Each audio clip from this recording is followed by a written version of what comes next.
everyone. Welcome back to another episode of Football Update. This is Andy. And this is Robin.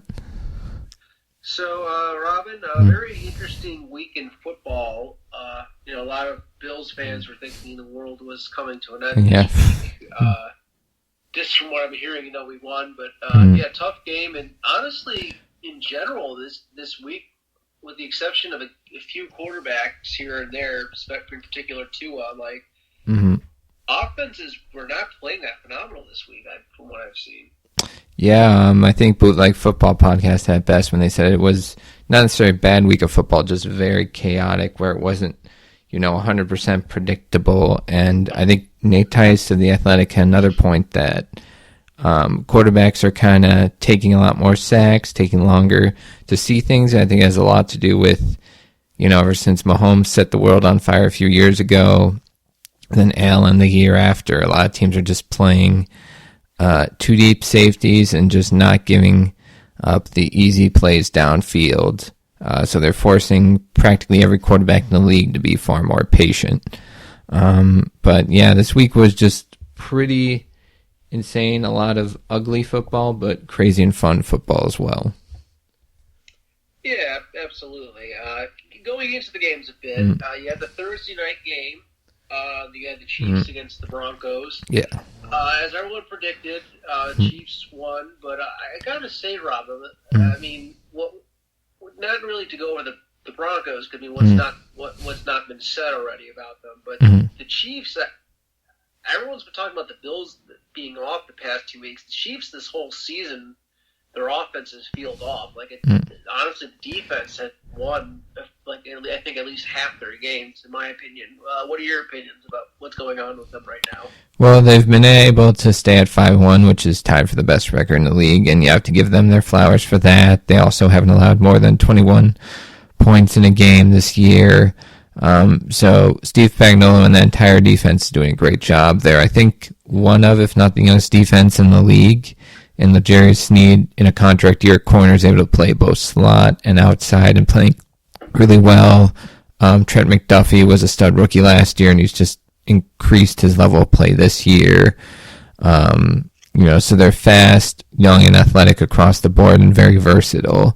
But like you said, offensively, there just doesn't seem to be a lot of rhythm outside of Kelsey and Mahomes, and Kelsey's been battling a few injuries here and there, so...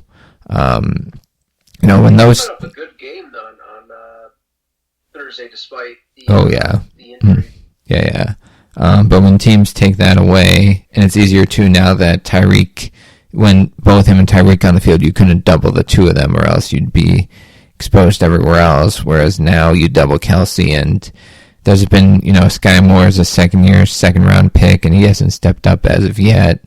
Kadarius Toney, you were probably hoping for a lot more.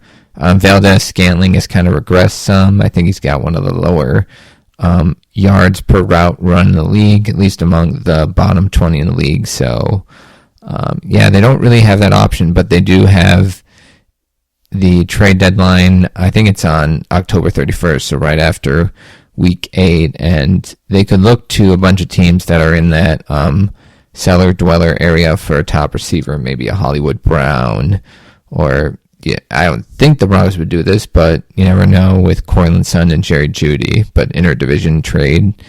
Because I think they play the Broncos, not the Broncos. The Broncos are playing the Chiefs in 2 weeks, I think. Oh, yeah. It's funny. So once they're done, maybe they're like, hey, F it, our season's done. Let's sell the team down the river, but the Broncos are in that trade a bunch of people phase as well, and they've already started with Randy Gregory and Frank Clark, and I think the offensive weapons who kind of worn out their welcome a little bit might be next on the list, even though they did give more snaps to their young pass rushers like Nick Bonito and Jonathan Cooper, so that was a benefit of moving on from Gregory and Frank Clark, but yeah, absolutely. Moving to the last London game, Ravens-Titans. I watched this game, I'll be honest, other than the few King Henry plays, just not a very interesting game. I mean, it's nice to see that Justin Tucker is still the most accurate kicker in NFL history. But your thoughts on the game, Robin, and what do you think the Titans' situation is now? Yeah, with Ryan Tannehill injuring his ankle again. They haven't said it's like broken. I think it's another high ankle sprain, which he dealt with last year. Was able to come back before it got worse and had to sit out, I think, the last third of the season with injuries. So Malik Willis, when he came in, a lot of physical tools, but the pocket presence just isn't there. And if he's ahead of where on the depth chart of Will Levis, who was, their second round pick and someone they trade up in the second round to get, and I know he's just a rookie, but that's not a great sign for his development at this point. And they're another team that's kind of in that, do we keep going and play hard, or try and offload some pieces like a Derrick Henry who's in the last year. Baltimore, I think they felt a little more efficient than they did against the Steelers. I think they're some rough edges on that team, but when they get everything going on the offensive end and maybe get some more consistent pass rush either from their young guys or in the trade market, they're definitely a threat in the AFC. Yeah, absolutely. You just gotta hope that the Ravens don't get injured more. I feel terrible. I just feel like the other shoe's gonna drop sooner or later. But I hope that it doesn't. Yeah. And then before we quickly, the Titans. Would you think that DeAndre Hopkins could be a good piece to trade, possibly, if, God forbid, their season kind of falls through?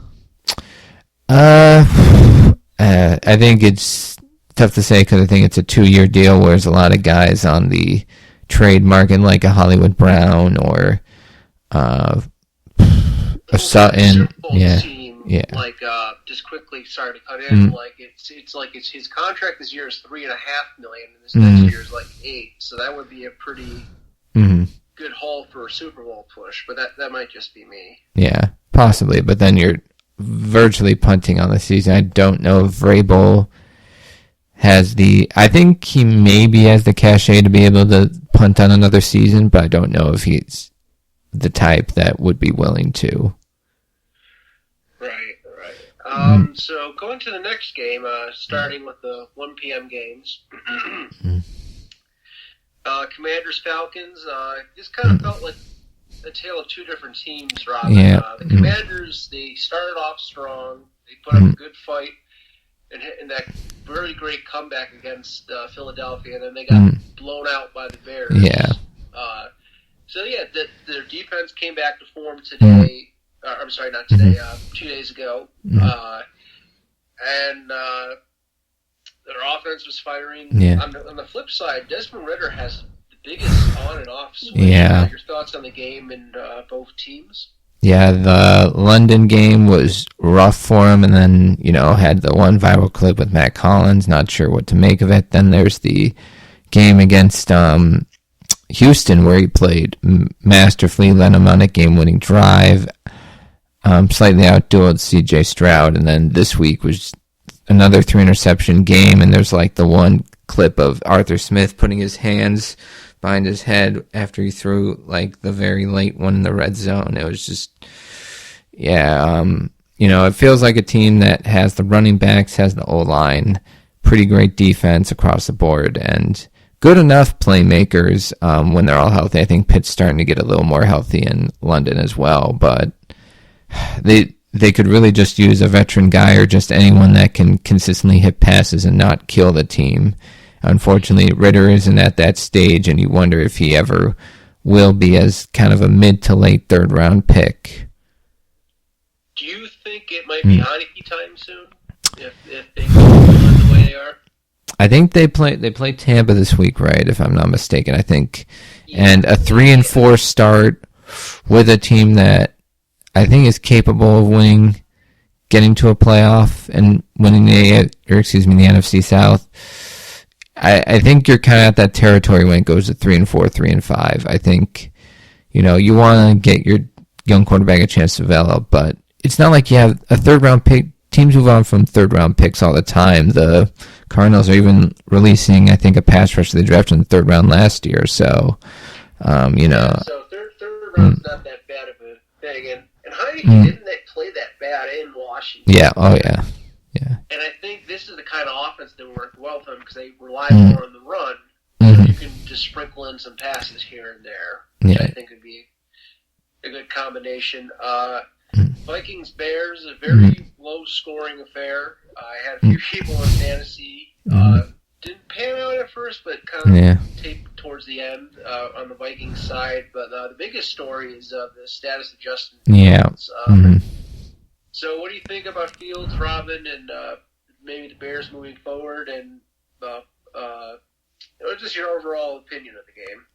Yeah, so I think with Fields, they said dislocated thumb, tried to pop it back in play, but he just wasn't able to grip the ball, and you can imagine a thumb being a very important part of that process. And with him out, I think they're saying maybe 2 to 3 weeks, because the MRI didn't show anything that bad as of yet that I've read, but if, after 2 games where he's just on fire and everything's going, that first half, a lot of iffy stuff, and it doesn't, feel like they had the level of balance or consistency in play calling and execution.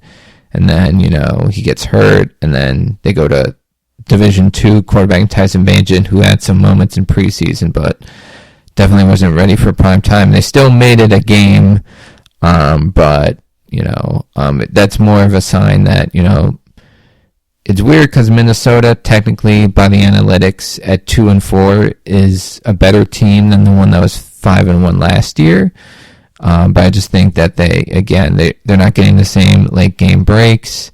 And now with no Jefferson out for at least the next 3-4 games, and their schedule probably getting a little more difficult, I just don't really see a path for them to get up into the contention even with this win, because their only 2 wins are against the bottom 2 teams in the league, and they're 1-score wins. So I wonder with them too, maybe they hold off on the trade deadline stuff, but honestly, a guy like Danielle Hunter with, I think, 8 sacks leading the league, and I don't think he's got a contract past this year. I think you got to look to see what you can get for a guy like him and everything else. I don't think the Cousins thing is a real thing because the Jets have settled in a little bit with Wilson, and I think the Falcons are, if the Falcons will go the Kirk Cousins route, I think it's in free agency.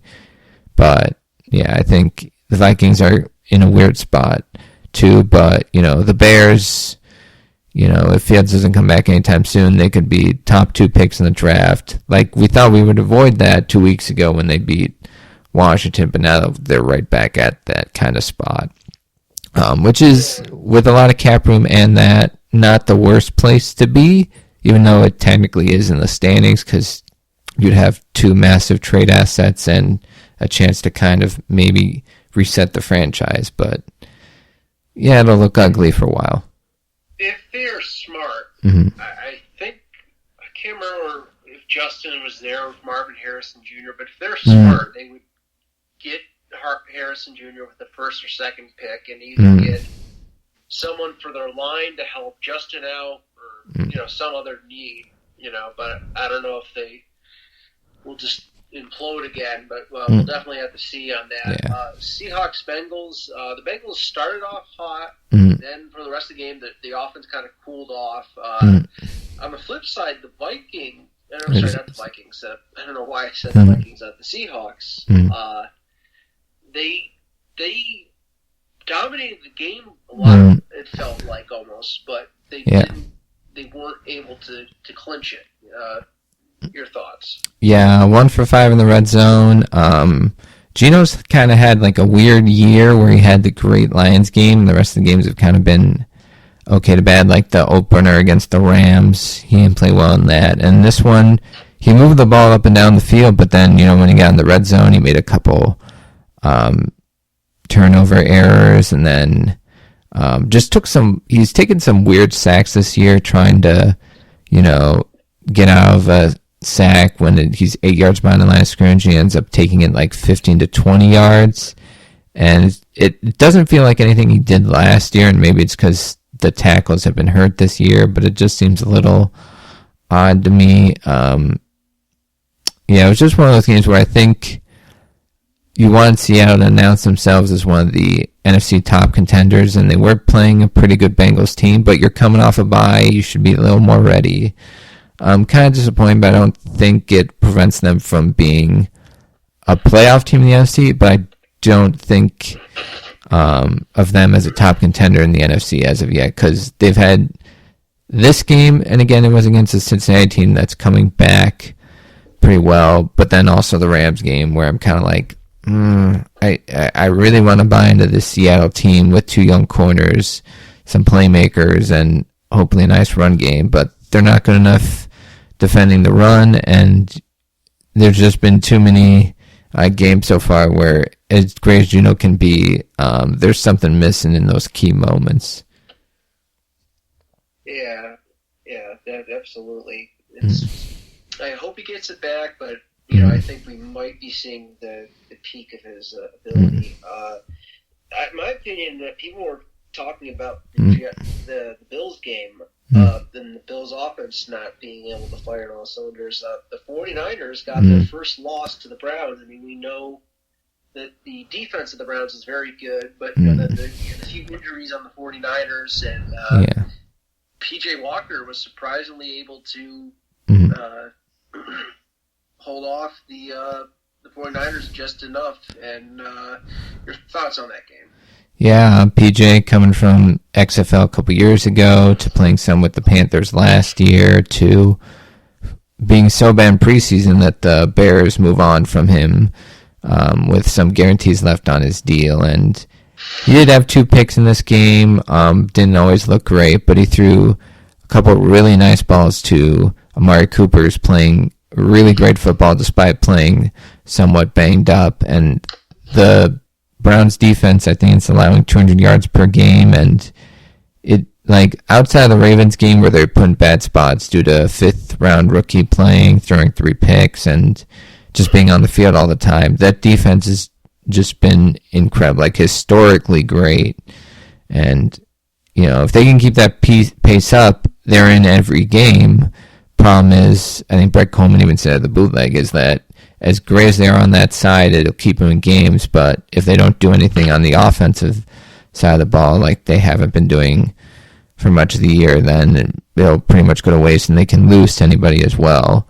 And that Watson rotator cuff bruise, whatever's going on there, it seems a little odd because he was all set. There wasn't really a big thing midweek before that Ravens game of him missing, just that he was a little banged up in the shoulder, and then it's just constantly been pushed more and more, and we don't really have clarity as what it is for this week or for the weeks going forward, so someone's a little bizarre there. As Niners, none of the injuries I think Adam Schefter said were anything long-term or severe, but there are things to kind of monitor throughout the year. And we really got the first bad Brock Purdy game, even though we put him in position to win, and they had a rookie kicker miss a 40-yarder. But we'll talk about the Eagles later also losing, but, that it helps the 72 Dolphins, kind of open the champagne a little earlier and just relax the rest of the year. Yeah, absolutely. And also, another, I know we might be skipping the 4 o'clock games, but since we're talking about undefeated teams, Robin, if Aaron Rodgers wasn't injured, I think we'd be talking about a very different Jets team. The defense played fantastic, and Zach Wilson is, I think, really starting to benefit with having Aaron Rodgers there, because he's starting to play a little bit better and better every week I've seen. Yeah, and Breece Hall has been playing great, getting fully off that ACL, it seems. Garrett Wilson's made a few plays here and there, and they did what they did against the Eagles with their top 3 outside corners out, Sauce Gardner, DJ Reed, and Brandon Echols, and that D-line, they can just run through people like crazy. Like Bryce Huff has the highest pass rush win percentage in the league. And, you combine that with Jermaine Johnson stepping up as a second-year edge. They're so good that Carl Lawson, their big free agent from a couple years ago, barely gets on the field on the defensive line. And then Robert Saleh, he can talk a little much, and, he did say that they embarrassed all the quarterbacks that they faced. And to some extent, that's very true. And it was a gauntlet of quarterbacks, so they just need Zach Wilson not to lose them games, and they can win against a lot of teams. I don't know against the upper echelon if it will be enough if those quarterbacks don't get into air-filled day against their defense. But the Jets defense proves them they can mess with any top quarterback at this point. And I agree with you, at this point you kind of have to say they'd minimum be 4-2, 5-1 with Aaron Rodgers, and be even in the loaded AFC East a Super Bowl contender with him in the lineup. As much as it hurts to say, it's very true. Could you see him possibly coming back? I know he's not on crutches anymore and he's throwing the ball, but that's a lot different than I know he doesn't rush a lot, but you do have to be a little bit mobile to be quarterback in this league. Yeah, you just wouldn't know what Aaron Rodgers you would get at that point, because I know there was one year he played with an injury that he was carted off for against the Bears, and he never looked quite right after that, and they went like 5-11, 6-10 or something like that. I think that was Mike McCarthy's last year there. So I would urge caution, but I think if it's a playoff game or, when in it week 18 game, you never really know. Because we saw Cam Akers play 5 months after an Achilles, but he's never quite looked like the same back for the most part. So I think the best thing would be to urge caution, wait until the 2024 season to do anything, but, we'll see what modern medicine can do. Next, we have the Texans-Saints game. C.J. Stroud is just, again, representing the Buckeyes, which I love. Has, I think, been, even before the Anthony Richardson injury and, possible IR that we'll talk about in a bit for the rest of the year, C.J. seems to be the most quarterback ready. Then you had the whole thing about maybe possibly Tepper convincing or forcing Reich to not choose him, but great game by the Texans, and the Saints defense is still doing great. Kamara has been incredible, but other than Kamara, I don't know, it feels like the offense of the Saints is kind of out of sync a bit. And that's with some, pretty good outside weapons. I mean, Michael Thomas is healthy the first time in forever, and he's not what he used to be, but as a number 2, you're not really disappointed. Chris Olave, obviously, he's great. Rashid Shaheed developing more into that second year, and he's one of the better deep threats in the league. And, they brought in tight ends like Foster Moreau, Juwan Johnson. They still have Taysom Hill, and then Jimmy Graham, too. But there's a lot of talk about, even last year, how much the fans weren't a fan of Pete Carmichael, the offense coordinator, and he was always there with Sean Payton. So you were thinking, just keep that continuity together, even with Payton leaving. And I don't know if it's a Derek Carr issue. I think he's mostly, if not fully, recovered from the AC joint, but they just can't get anything down in the red zone at this point. You would feel like with all the tight ends they brought in weapons that they would be able to do something, but they haven't, and they're kind of wasting a top 8 to 10 defense and division with Baker Mayfield, who's been up and down and really down against the top teams. Ritter, we've talked about. Bryce Young, a rookie in a less than ideal situation, so it should be their division to have, but it's been too inconsistent. And as great as Dennis Allen is at building that defense, there's got to be some thinking there that there's got to be some moves on the offensive staff, at least, if the things don't pick up, because you invested a lot in Derek Carr, and, you restructure contracts year to year to year just to get under the cap, and you have to do that year after year after year with signing him to that deal, and you just wonder if it's worth it if you're going to get this level of production. Excuse me. Colts Jaguars. It's sad we didn't get to see Anthony Richardson play. It looks like he might be out this season. Minshew had a bad game. I think maybe he's just getting his wits about him. Jaguars have picked up on something since their London trips. I think they're finally finding the rhythm and groove. So I think that's going to be very tricky for the rest of the AFC South. I am excited to see another Texans Jaguars game just to see what can happen. But your thoughts on the game and anything about the injuries and maybe Taylor might get more involved in the weeks to come?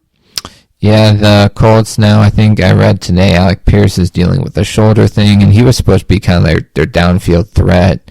I kind of found him very similar to Jordy Nelson, unfortunately. This year, for whatever reason, it hasn't materialized much. Now he's banged up. Kylan Grayson's in concussion protocol.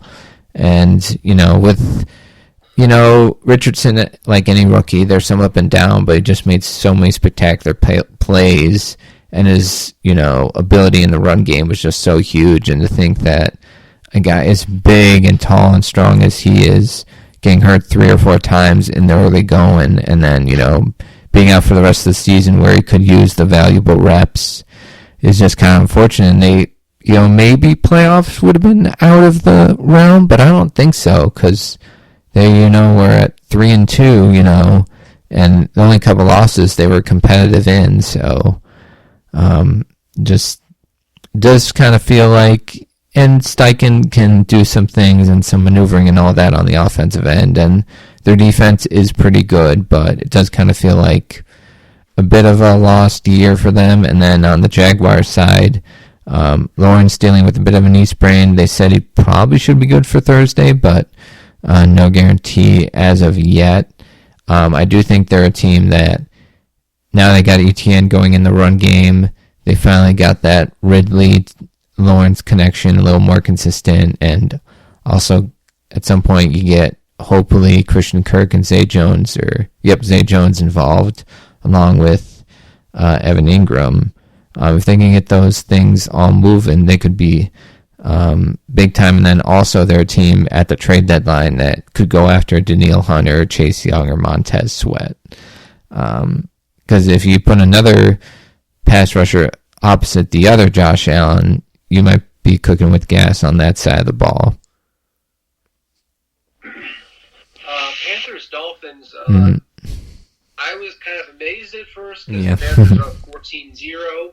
I thought maybe something's happening, and then Dolphins just did their usual thing this year and just blew the doors off Panthers.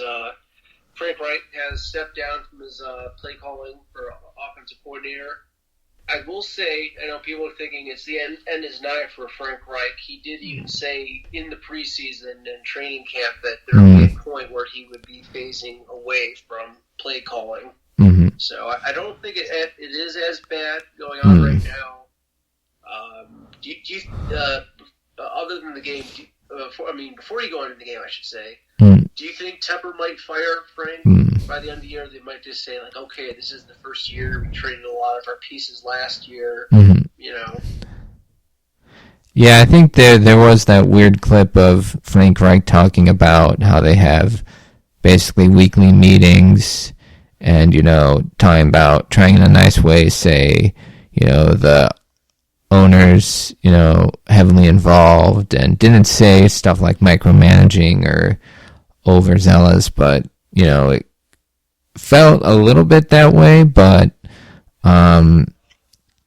I do understand that there was a plan to move on from him to Thomas Brown as the play caller, but I don't think in the ideal situation would happen 6 weeks in the season. I think it would probably be something that they would do by the start of next year, if not the end of this season. But I think things have gotten bad enough to the point where they need some new ideas and some more concepts and maybe some fresh eyes on that, and Frank Reich to look over the whole team. The one thing, though, is that was considered a strength of Frank Reich and reason he was brought in to be the Colts coach and the Panthers coach. So moving off that, is he able to do the other things really well? We'll have to wait and see on that. And then Adam Thielen, a lot of stats in maybe garbage time, but he's starting to get a little bit of a rhythm with Bryce Young. Talk that they, want to look at getting a number one, but they're just banged up like crazy. LaVisca Chenault now got hurt. So they're banged up in the receiving core. Jonathan Mingo's a rookie they like, was banged up some. Defense, J.C. Horn, Shaq Thompson got hurt earlier. So I think they're just losing bodies and just not able to be as effective. And you do wonder, are they a team that's buying at the deadline for a number one who may not be a number one because teams don't trade those guys away? Or do they sell some parts like a Brian Burns who's going to want to get paid as an elite pass rusher, or anybody else like corner Dante Jackson? As for Miami, they're just, at least against the bad teams, they've played at an incredible level and are practically indefensible. Now, the one great game against a great opponent, we did see that there's a ton of flaws there, and we'll get to see them at a Philly team that's banged up some on Sunday night. So that'll be an interesting game. If they do beat the Eagles, that'll be the one thing you can't say about them then will be, well, they haven't beaten a great team as of yet. But yeah, that's something we definitely got to talk about when we go over next week, week 7's game, I should say. Other than well, just quickly, maybe just 30, 40 seconds, do you think something's off with the Eagles' offense? Like, I know the Jets are a great defense, but they have feel a tiny bit off. Yeah. Hurts with 7 touchdowns, 7 picks. That doesn't seem to count the running game, but still very turnover prone and efficient on that side. And I do think they miss Shane Steichen as the OC there, with Brian Johnson moving up from quarterback to OC, but it could take some time to transition as well. I think the big plays and run game are there, but not consistently. Very good. Yeah, I was going to say, kind of like Ken Dorsey last year. Yeah. Kind of adjusting. So to the other 4 o'clock games, you had Patriots, Raiders. Yeah. I think we'll definitely say the Patriots kind of last. Talking about these two, they're the worst start in Bill Belichick's career. There's some thoughts that the game might have passed him by, or at the very least he should give up the GM ability if he stays on. But to me, Rob, the Raiders, all of their wins kind of very sloppy. Yeah. They won in spite. So just McDaniels, again, I try to give someone a chance, but it feels like he's playing. He has no idea how to play call an entire game. Like, he's a great coordinator, but that's just my opinion. But your thoughts on this game? Yeah, they're 3 wins. One against Denver by a point. The other against Green Bay, where Jordan Love just was very turnover prone. They won in the final minutes of that one. And then this game against a 1-5 Patriots team that the 2 weeks before was outscored like 72-3, I believe. So, not much you can really take from the Raiders, even though they are 3-3. Garoppolo, unfortunately, another injury there with the back. It doesn't sound as bad as they were thinking it might be, although I think it's still a week or 2 injury. Had some decent moments, still leads the league in picks. So and then, with all, as much as he's been banged up, I don't really get the whole I get it for a 1-year rental. I don't understand why they guarantee the contract for 2 years. But, I do understand the veteran presence and the familiarity he has with McDaniels to some extent. And for whatever reason, I think they kind of got the run game a little bit going, but Josh Jacobs just doesn't feel like the same Josh Jacobs as last year. And I think part of it is that at least Derek Carr, you say what you will about him, could throw the ball downfield and was when he was ready and willing, that did scare defenses to put safeties over the top, whereas now teams are like, hey, we'll put 8-9 in the box. We don't think you'll throw it over our head much. They did get the tight end. It's more involved, especially the rookie Mayer. So a few positives there for the Raiders, but with a game against the Bears next with Tyson Bagent, it does feel like they'll somehow be kind of a middling team, even though there's not really much hope for optimism when you watch them. I don't know. And then the Patriots, Mac Jones, he threw one of the worst scramble drill balls I've ever seen, trying to hit Hunter Henry, and he doesn't play like a guy that's got any confidence. He did have one great ball, Devontae Parker, who dropped it, and he kind of said, that only hit my fingertips, and then you look on tape, and it's like, that hit you in the hands. But he doesn't have any playmakers. He doesn't have any trust. I'm not sure how much trust the coaches and teammates have in him. So I think it's just a very odd scenario and kind of the first time we've seen it under Belichick. You feel for Mac because he played pretty decently the first few weeks, and like you said, he doesn't have a lot of weapons. So I just feel like it's a situation like if he was on a team like maybe Atlanta or something, like he might play a little bit more efficient, but it is what it is. Do you think this is Belichick's last year as a Patriot, or too early to tell? It might be too early to tell, but maybe even not really, because I think they got Buffalo next, and then they got the Dolphins, so a couple more losses on that docket, and you're looking at 1-7 to start the year, and it's no guarantee they'll get any better. So, I get the sense that Kraft, isn't the type to like being embarrassed, and that's kind of where they're at. I think a semi-competitive year like last year, again, wouldn't have satisfied everyone, but it would be a lot better than what we've seen. So far, yeah. So Cardinals Rams, it's 26-9. You would think if they threw a lot of touchdowns in that game, Robin, but in fact, I think 16 of the points were from the kicker, or close to that. Like that was the career game for that guy. So just hats off to him.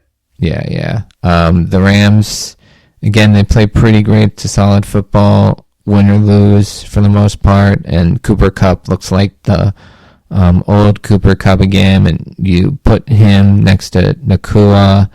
Kyrie Williams had a great game, although he's banged up, and you're signing guys like Darrell Henderson and a couple other guys. A running back, Ronnie Rivers, is hurt now too, so depth's kind of been tested, but Stafford and Kupp back together again. It's really great. I think Arizona, they competed for a while. They got that surprising W against the Cowboys, but James Conner now hurt. There's just, outside of Hollywood Brown, there's no real consistent guy to go to. They're going to play Trey McBride, the second-year tight end, more than Zach Ertz, it seems. So I do wonder if Brown and Ertz are on the trade block to maybe get some picks and then kind of play out the string. They've shown that they can compete, and Jonathan Gannon deserves a little more respect than we gave him at the start of the year. But I think another loss or two, and you kind of have to admit that the season's kind of lost, and then try and build for the future. I really thought this game would be very competitive, but and again, it's not a knock on the Buccaneers. I think a few of them were pretty banged up before this game started. You had Mike Evans coming back, but the Lions are one of the 4 or 5 best teams in the league, in my opinion. There's a stat from today that I saw somewhere. I had it saved. They're one of the 3 or 4 teams with the most wins since November last year. Yeah, I think 13-3 since November or something. Yeah, they've been phenomenal. So your thoughts? Do you think Lions are finally a Super Bowl contender? The Bucs, holding the Lions to 20 points is pretty impressive, I will say, just because how talented that Lions offense is. Yeah, although it was a beat-up Lions offense, especially with David Montgomery out, I think he's going to be out at least a week or two, it's sounding like. They didn't have Jahmyr Gibbs either, so they had to go to Craig Reynolds, who was a couple years ago kind of a favorite on the Hard Knocks show as kind of a running back / fullback type. And then they had Zonovan Knight on practice squad before, and he got hurt and is out for the year. So they've been tested with so many injuries, and they've come back strong and super strong. And their only loss is that overtime loss to Seattle, which had some controversy because there was uncalled holding or blocking the back on the game-winning touchdown by Seattle. So, Jared Goff and Ben Johnson, that's been a match made in heaven. Quarterback and coordinator Sam Laporta's been big time as a rookie tight end. You don't even think about TJ Hawkinson anymore with the way he's played, and Jameson Williams getting back on the field and making a crazy touchdown catch. If he can be that great number 2 to Amon-Ra, and Amon-Ra stays healthy, that's huge. They do have Emmanuel Mosley, his first game back from a torn ACL after signing with them from San Francisco. He tears it again, so that corner depth's being tested, unfortunately. And then Chauncey Gardner-Johnson got hurt early, maybe comes back at some point during the season. But, it's just about, if they can stay healthy and stay the course, they'll be great. And they still got, a couple games late in the year against Minnesota, and who knows what Minnesota's like by then.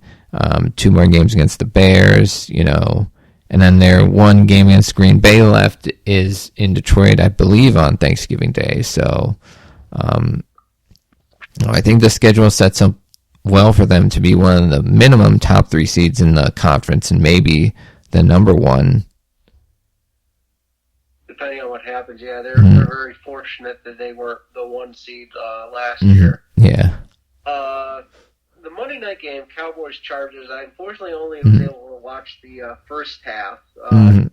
It seemed kind of slow, touchdown-wise, but what was your takeaways from the game, Robin? Yeah, I was only able to watch the first half and then heard a little bit of a stream of it and then saw some of the highlights. And again, it's kind of like the, lesser of the 2 bad coaches type of thing where,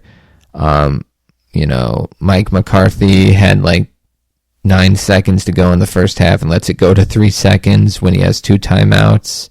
It's just like, why wouldn't you take a timeout to take a shot to the end zone? I don't know what's there. And then, Staley going for it on 4th down, I think early in the second half, or was it in first, one of the 2, and then from a half-yard play, he runs play action pass. It's just, oh my goodness, but maybe they didn't have any trust in the run game with even Eckler back. So I think Dak Prescott outplayed Justin Herbert in this one, and we know how great Justin Herbert can be and how statistically impressive he is and the way he throws the ball. But now as the $260+ million man, these late game situations where, this one against the Cowboys, you have the one against the Titans, and then week 1 against the Dolphins, you got to find a way to win those games as that elite star quarterback. And again, they are missing Mike Williams, but you got a player like Keenan Allen, and there were a couple times you had Keenan Allen wide open for big plays and even touchdowns, and he missed them. So he is playing banged up with the broken hand on the left hand, but these are the type of... I couldn't imagine working with a broken hand while playing in a professional football. Yeah. Do you think Staley, before we go to the Bill Jack, do you think Staley might be the first coach fired? It's just his... It's like you said, a game between 2 bad coaches. Yeah. I consider that with McCarthy and Daniels, but just Staley, he's touted as this defensive guru. Yeah. So, do you think he might be the first one to go?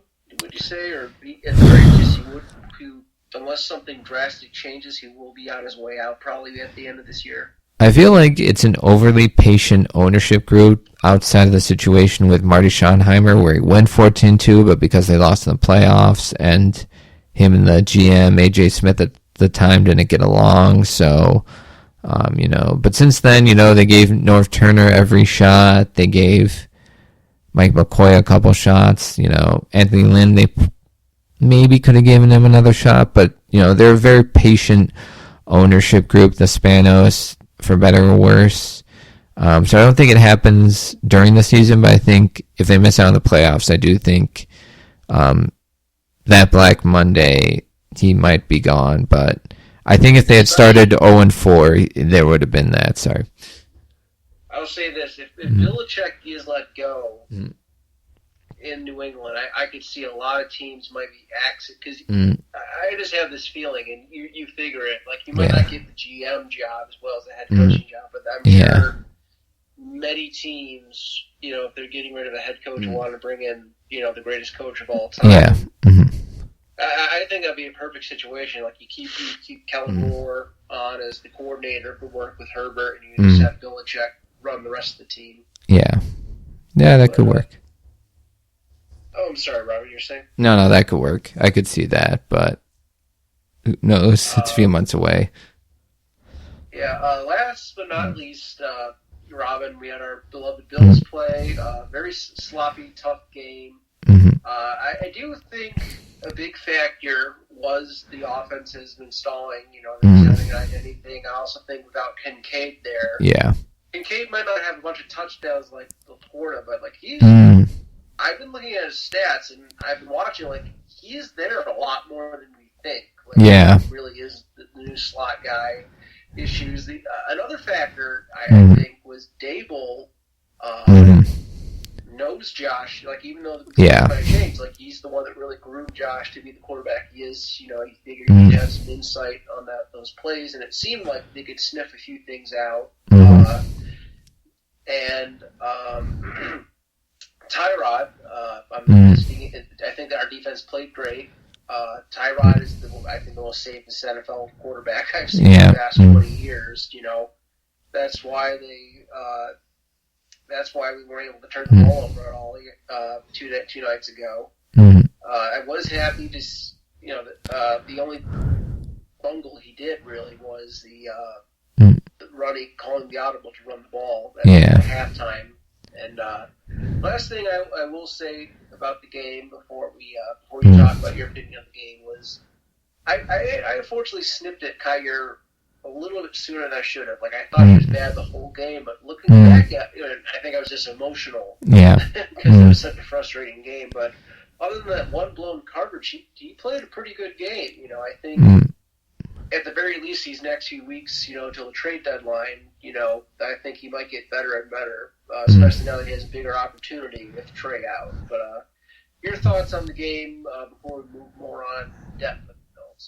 Yeah, I do think he's kind of the victim of the, he's now the targeted guy, and as a result, anytime there's a play against him, teams or the fans kind of look at him tough spot. I do think he hasn't played up to that number one pick level, and there's several reasons for that. Although I do think he had some impact plays as a rookie that were huge. Benford made that incredible play to stop the one play to Slayton downfield, but he did have, I think, 6 catches on 7 targets, so he wasn't as best either, and hopefully Dane Jackson comes in as soon as possible to help out that group, set out with the foot thing. Yeah, everything just kind of felt very out of rhythm from the start, and they did show some adversity and some power to go through adversity and some willingness to go to that run game in the second half, but it is bizarre that 2 straight games they don't really have an answer in the first 25 to 30 minutes of the game to get things done on the offense when everything's not smooth sailing. And Dawson Knox is playing through some stuff. He had like the back and then the quad and then the wrist where he had the cast on. You wish he'd come down with that one ball near the end of the game.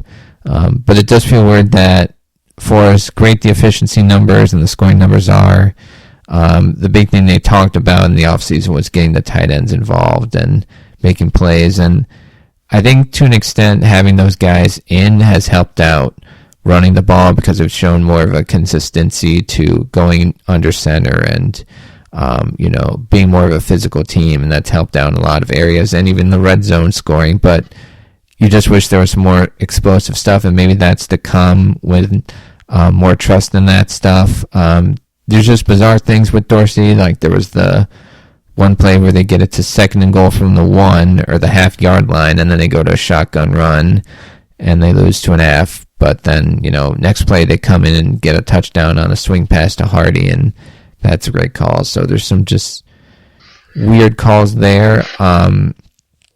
And they've done a great job of, taking the ball out of Allen's hands in terms of the designed runs, but he still, in this game got a little banged up with the shoulder.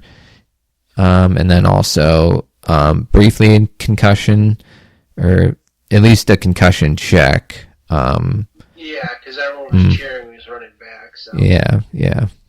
The Quentin, I will say, my favorite play was the Quentin Morris touchdown. Yeah. He threw that in huge coverage, but incredible dart. Yeah. My one slight nitpick of Josh is I'm happy he's not running as much, but there's a time this season where there's nothing but grass and he can easily get a first down and slide. So I just hope he does that more. I think also, I was going to say, the Bills are very fortunate happening right now. And right now, you're trying to deal with the defense. The offense is still intact, whereas the defense, you missed the pieces. And we're hoping that Milano and Daquan will come back in late December, or at least in the playoffs. Yeah.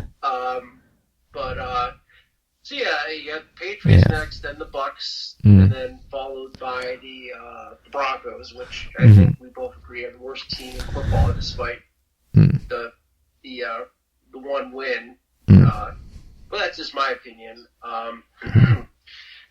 So I was initially thinking we should trade for Surtain, but it seems like Elam is finding his way, and someone made a great comment in the pregame. One of the callers for the pregame for the Bills game Sunday was if we get another offensive piece, and it was actually I'm sorry. Sal Capaccio. Sorry, I got brain fart for a second. That brought it up. DeAndre Hopkins' contract is only $3.5 million this year, and you probably only pay half of that because it's halfway through the season almost, and then he's only $8 million next year.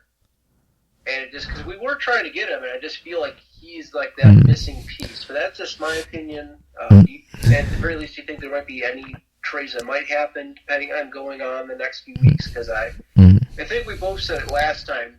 The next few games are kind of like a feeler kind of games. I don't think they're going to do any trades just yet.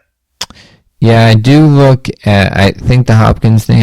I just don't know if Vrabel would be willing to just punt on just having no offensive weapons with, maybe young quarterback coming in at some point. A Hunter Renfrow who's not being used in Vegas would intrigue me for, one of those, J.C. Jackson X trades where it's like a 20-25, 6 and a 7th. You may a quick swap of that. I think he could be at least a somewhat decent slot option. A Jerry Jeudy could be out there, but I think the contract next year's somewhat prohibitive. And I don't know, he just maybe as a 3 he's great, but he hasn't had a chance to, or even really given himself a chance to prove himself as either a great 1 or 2. So I think those are options. I also think they just need to find a way to, and I think McDermott touched on it, just find a way to use the guys that they have and figure out who are the secondary options.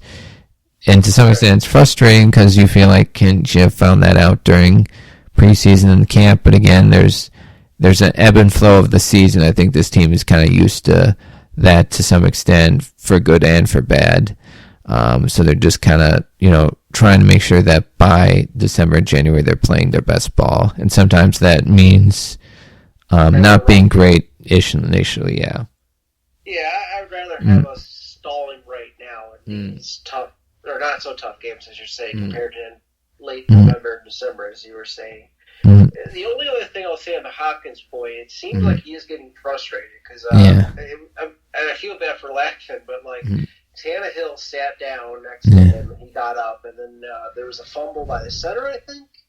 He sat down next to Hopkins, and he got up again. So that was a very interesting thing I saw on Sunday. But going to be very interesting to see the trade deadline coming up in a few weeks.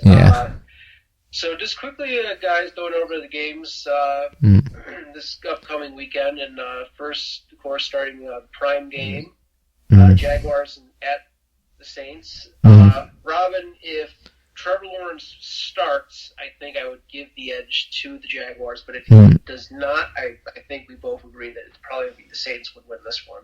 Yeah, I'd probably agree with that. I do think it'll be a drag him out kind of game.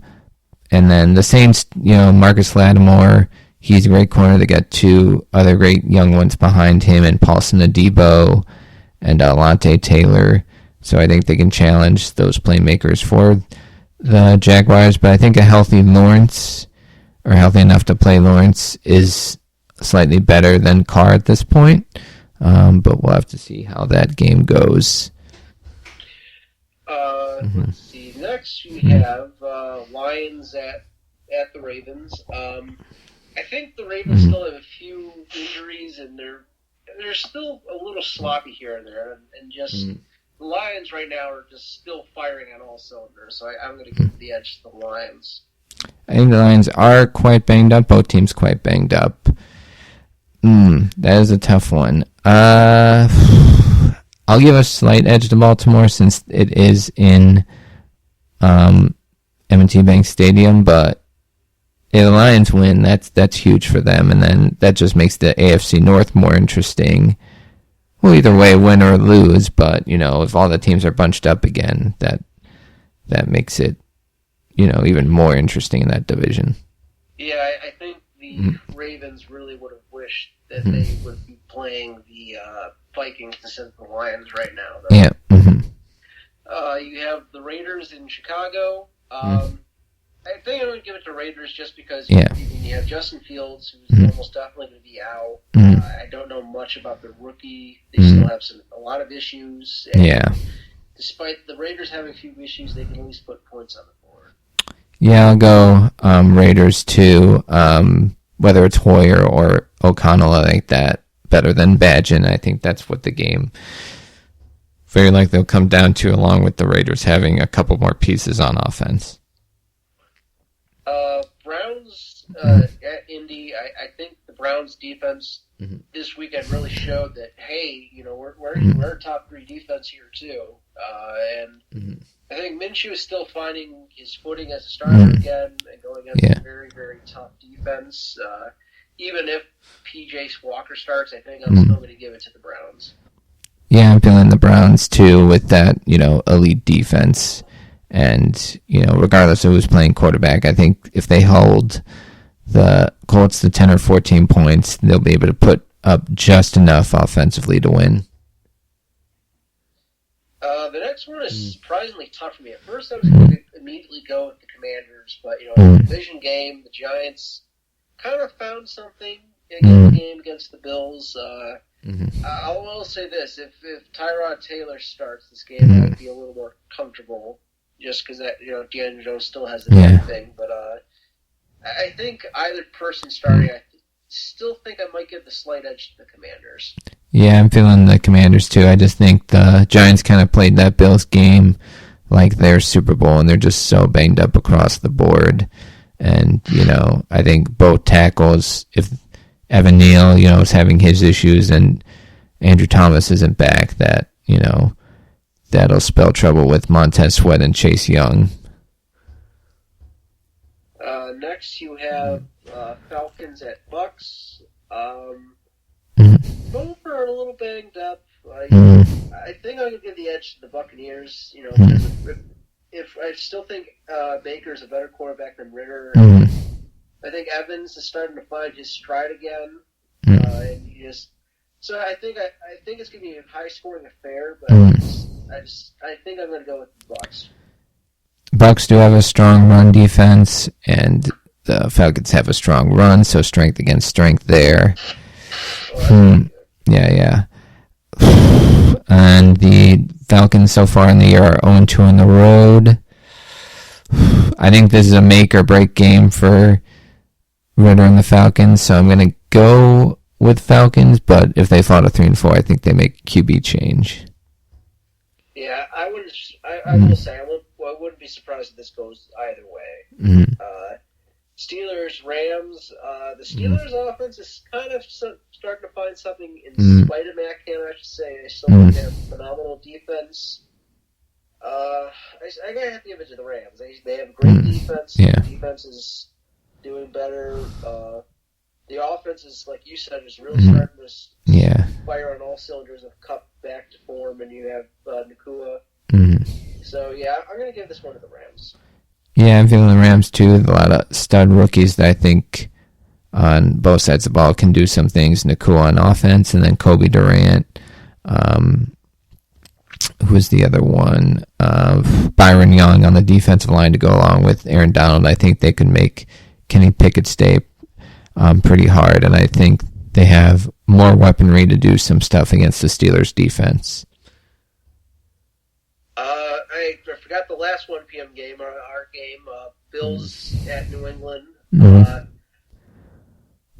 not completely nervous. Is it more curious what they're doing? I've heard that Cunningham might be starting or doing half the offense, but I still think the Bills will win this one. We just have more weapons. Mac or Cunningham doesn't have a lot of weapons to throw to. I think the Pats defense will hold the Bills a tiny bit, but I think we'll get enough points on the board and our defense can hold them off enough to win the game. Yeah, Patriots O-line has been a huge trouble source for them. They did look a little better on offense, so if they bring that type of offense and then maybe a Bill Belichick masterclass, it could make the game a lot more difficult for Buffalo. But I think if Buffalo plays their game, it shouldn't be much of an issue. But you never know. It's division. I was gonna say Bill Belichick is never more dangerous when he's back in the corner. So it's going to be a very interesting game. Cardinals at Seahawks. I think this is going to be a make-it-right game for the Seahawks and Geno. They're in Seattle, and that's one of the biggest crowd games, I should say, that are won as of home territory. Yeah. Home turf, per se. Yeah, I think the Seahawks have practically an advantage at every position, and I think they're steaming after that loss in Cincinnati, so I think they get it done. Packers, Broncos. I think I'm going to go with the Packers. The Packers are a little banged up, but Aaron Jones is finally coming back after a while. And the Broncos defense is the worst in the NFL. Yeah, if Jordan Love looks rough in this one, I think the alarm bells start going off. I do think Aaron Jones' presence helps a ton, and Denver's at the point where they might look to trade off some guys, but they, at least on the defensive end on Thursday, gave it a great fight, so maybe it's the one game of the year where both sides of the ball play great, but I think Green Bay will get done, but if they can't get it done off a bye, that, again, just a really rough sign for them if that is the case. Chargers at Kansas City. This is going to be a good game, I think. They always play each other well in the division round. Last year, the Chargers almost beat them twice. If I remember the first game, that was when Herbert got injured. And then the next game, I think they were out with either both Allen and Williams, or at least Williams. So this is a tough one for me. Like we were saying, the Chiefs' offense have not been firing on all cylinders. You've got Khalil Mack and one of the Bosas. The Chargers, on the flip side, the Chiefs' defense is playing great. Yeah. I think this is going to be a rough and tough kind of game. I don't want to. I think I might give the edge to the Chiefs, but if the Chargers do sneak off with a win, I think it'll be close, and I wouldn't be surprised because, like you said, it's a divisional game. You never know what's going to happen. Yeah, I am feeling Chiefs in this one as well. I think if their defense keeps playing at this level, they'll be able to limit a banged up Herbert and that whole offense for the Chargers. And then the Chargers on the other side of the ball just, don't show the level of ability or consistency to keep teams away from scoring. So even a down year from Mahomes so far this year, I think he might pop off in this one, similar to what he did against Chicago. Maybe not at that level, but at least somewhat close. So Kansas City. We have the Sunday night game. This, I think, might be one of the best Sunday night games of the year. Dolphins playing at Philly. Great night. This is a tricky one. What are we even hearing about the cornerbacks and the defense of the Eagles that are banged up? Are they pointing to playing or? Nothing concrete as of yet because they start practicing, I think, tomorrow. So, but Darius Slay's banged up, Sidney Brown and Reed Blankenship banged up at safety. Bradley Roby was the nickel corner replacement for Vontae Maddox, and now he's banged up. Probably won't play, so a lot of injuries on that side. Lane Johnson, nothing serious, but could be held out a week, or he could play through it, so who knows there. This is going to be a very high-scoring game, I think. I think at the end, though, I'm going to go with the Eagles just because I know that is a big factor that the corners are out, but at the same time, the rest of their defense, especially their line, is just still just as fresh. And it feels like the Dolphins. I mean, they started the game 14 up from the Panthers. So I just don't think that defense can really stop anything right now. Maybe until Ramsey comes back. So I think that's why I'm going to give the Eagles the edge. But if the Dolphins do win it, I wouldn't be horribly surprised. Yeah. Matchup of the two Alabama quarterbacks that were on the same. That were, Hurts was the guy during the national championship that got benched, and then Tua came in, won it, and then the next year Tua gets banged up, and Jalen Hurts does enough to win the SEC championship in replacement. So that'll be a fun storyline for that game. I can't trust the Dolphins against a great team until I see it done, so I'm going to give the edge to the Eagles, Last 49ers Vikings. Vikings are 2-4. This is like make or break for their season, and they have to play against the 49ers. Despite the injuries, even I was going to say even without McCaffrey,